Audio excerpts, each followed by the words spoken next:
हमारे सहयोगी शबी हैदर फोनलाइन पर हमारे साथ जुड़े हुए हैं। शबी, आप नूतन ठाकुर की भी बातचीत सुन रहे थे, जो हमारी बातचीत हुई है, आपकी भी बातचीत हुई है उनसे, नूतन ठाकुर जी से। ये दीपक सिंघल का मामला है क्या? कौन है दीपक सिंघल? इनका रिकॉर्ड क्या रहा है?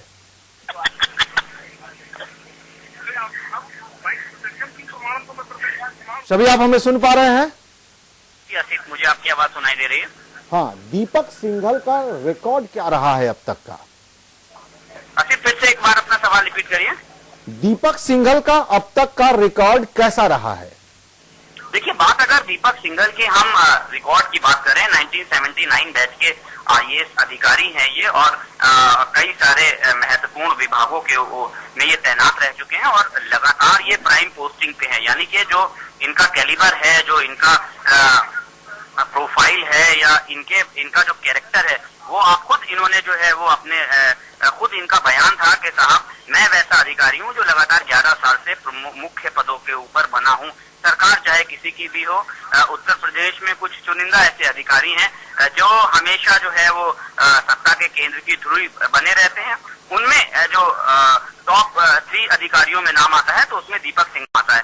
तो हम इनका जो काम करने का स्टाइल है और जो इनका जो तौर तरीका है, वो हम इनके खुद इस बयान से जो है इनके बारे में आकलन किया जा सकता है। फिलहाल इस वक्त ये सिंचाई विभाग जैसे महत्वपूर्ण विभाग में प्रमुख सचिव के पद पर तैनात हैं। प्रमुख सचिव गृह की ये अतिरिक्त जिम्मेदारी जो है वो निभा रहे थे। यानी कि इनको सिंचाई विभाग के प्रमुख पद से इनको हटाया नहीं गया था, इन्होंने इस्तीफा नहीं दिया था, बल्कि उसके साथ जो है ये इस पद पर भी बने थे। तो हो सकता है कि चूंकि प्रमुख सचिव गृह एक बहुत महत्वपूर्ण पद होता है और बहुत ज्यादा जो है वो उसमें निगरानी की और सारी चीजों की आवश्यकता होती है, तो हो सकता है ये उस पद पर जो है वो पूरी तरीके से न्याय संगत तरीके से काम ना कर पा रहे हो। तो ये कारण रहा हो, या इन्होंने खुद जो है वो अखिलेश यादव सीएम से कहा हो कि साहब नहीं काम कर पा रहे हैं, या सरकार को ऐसा लगा होगा कि साहब 2-2 पदों के ऊपर जो है ये नहीं सामंजस्य बिठा पा रहे हैं, और ये प्रमुख सचिव जो सिंचाई का पद है उसको जो है छोड़ना नहीं चाह रहे थे। तो कहीं ना कहीं से जो आपका सवाल था कि ये किस कैलिबर के अधिकारी हैं, क्या क्या रहा है, तो लगातार 11 वर्षों से ये प्राइम पोस्टिंग पे बने हुए हैं। बहुजन समाज पार्टी हो, भारतीय जनता पार्टी हो, समाजवादी पार्टी हो, सब में जो है इनकी पैठ है।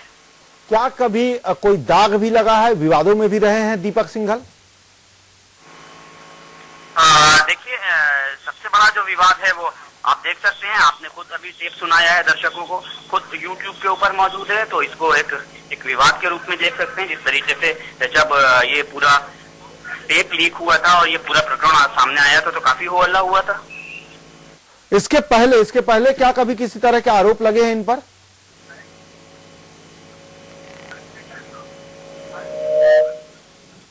शबी, आप हमें सुन पा रहे हैं?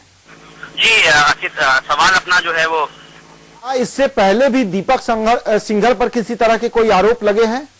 देखिए, जब व्यक्ति जो है वो प्रमुख पदों पर होता है, जब व्यक्ति किसी जिम्मेदारियों को निर्वहन कर रहा होता है, तो उसके ऊपर जो है वो तरह तरह के आरोप लगते रहते हैं, और दीपक सिंघल पर भी कई सारे जो हैं वो आरोप लगे हैं। लेकिन हमेशा जो है दीपक सिंघल आरोपों से बरी हुए हैं, आरोपों से बचे हैं, और जो सरकार है उसमें बने रहे हैं।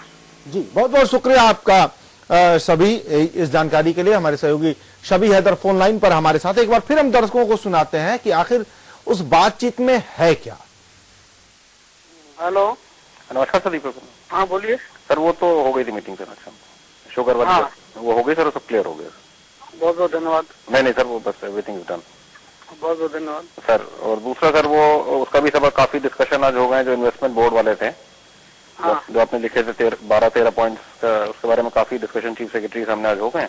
हाँ। उसकी स्टीयरिंग कमेटी की चीफ सेक्रेटरी कह रहे थे 1-2 दिन में डेट दे देंगे। हाँ। और स्टीयरिंग कमेटी में सबके प्रस्ताव विधिवत आके स्टीयरिंग कमेटी से क्लियर करके बस सर डेट के लिए मूव हो जाएगा सीएम साहब के सामने फाइल। हाँ जी। अब दूसरी बातचीत सुनाते हैं, जो दूसरी बातचीत है जिस पर दावा किया जा रहा है कि यह भी विवादास्पद है। 96.5 लाख जी सर, वो देवेंद्र कुमार को देना है।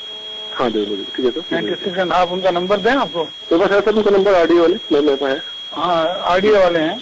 हाँ बिल्कुल सर, मैं बाद में बात कर लूँगा। 98 जो है ना आरडीए, हाँ मेरा नंबर है उनका सर, 96.5 लाख। हाँ जी बिल्कुल। एक बार और जरा ये बातचीत हम सुनते हैं, जो दूसरी बातचीत है जरा दर्शकों को एक बार और सुनाते हैं, कुछ और चीजें क्लियर होंगी। 96.5 लाख जी सर। वो देवेंद्र कुमार को देना है।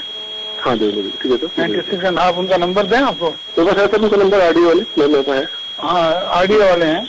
हाँ बिल्कुल सर, मैं बाद में बात कर लूँगा। 98 है ना आरडीए? हाँ मेरा नंबर है उनका सर। 96.5 लाख। हाँ जी बिल्कुल।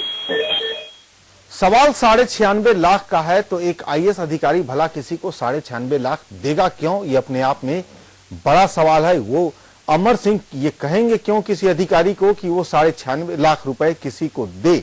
ये भी एक बड़ा सवाल है और इसीलिए शायद ये बातचीत विवाद की एक बड़ी वजह है जिस पर जवाब देना मुश्किल पड़ेगा। लेकिन क्या ये दीपक सिंघल हैं? ये अपने आप में एक बड़ा सवाल है कि जो बातचीत हो रही है जिस अधिकारी से, क्या वो दीपक सिंघल ही है? जो आदमी खुद को दीपक बता रहा है वो दीपक सिंघल है या कोई और है? अमर सिंह से बातचीत हो रही है, अमर सिंह निर्देश दे रहे हैं, वो अमर सिंह को स्टेटस रिपोर्ट बता रहे हैं, ये सारी बातें हैं। लेकिन ये दीपक है कौन और किस चीज की डील कर रहा है ये दीपक? ये जांच का ये